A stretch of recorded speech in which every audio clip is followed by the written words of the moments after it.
Turun ke lapangan, mikul beras, salam-salaman dengan warga, semua orang bisa ngelakuin itu.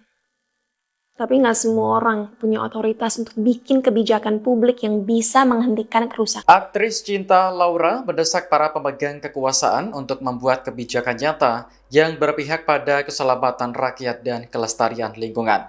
Menurutnya, banjir yang melanda sejumlah daerah di Sumatera tidak bisa dianggap sebagai faktor alam semata, namun konsekuensi dari eksploitasi alam yang berlebihan. Dalam unggahan di Instagram pribadinya pada Rabu, Cinta mengawali kritiknya dengan mengungkit narasi kelapa sawit dianggap sebagai karunia. Ia merasa miris karena narasi tersebut muncul saat masyarakat Aceh, Sumatera Barat, dan Sumatera Utara bertahan hidup di tengah terjangan banjir. Cinta pun mempertanyakan klaim jika kelapa sawit adalah karunia, namun manfaatnya hanya dinikmati oleh segelintir orang. Menurutnya, keuntungan besar hanya dinikmati oleh pemilik modal, sedangkan rakyat kecil termasuk pekerja lapangan hanya mendapatkan sisa-sisa dampak buruknya.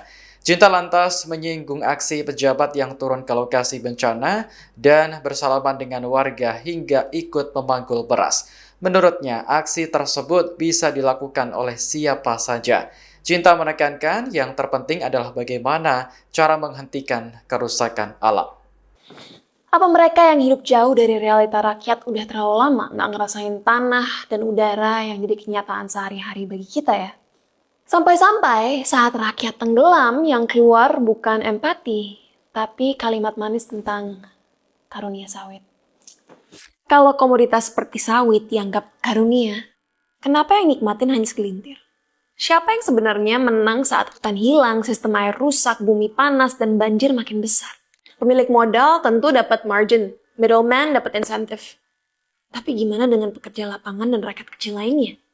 Mereka yang selalu nanggung harga termahal, menghirup asap, menerima upah minimum, dan tinggal di wilayah rawan bencana.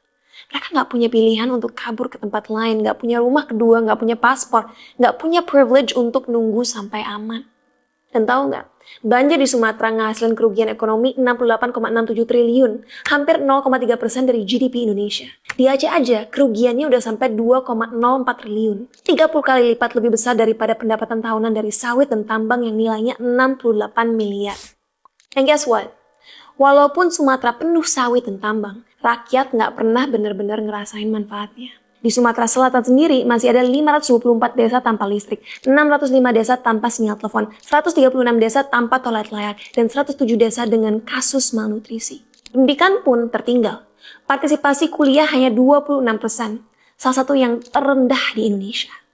Pekerja sawit yang seharusnya nerima sekurang-kurangnya setara UMR, banyak yang digaji jauh di bawah UMR. Mereka kerja 10-12 jam per hari, terpapar pestisida berbahaya, tapi tetap hidup dalam kemiskinan. Ini semua ngebuktiin realita yang udah jelas di depan mata. Deforestasi dan ekspansi industri hanya memperkaya segelintir bisnis. Sementara rakyat tetap terjebak di kelas ekonomi bawah dengan sekolah rusak, fasilitas kesehatan lumpuh, dan desa-desa yang nggak pernah tersentuh pembangunan. Tahun ini berat untuk Indonesia.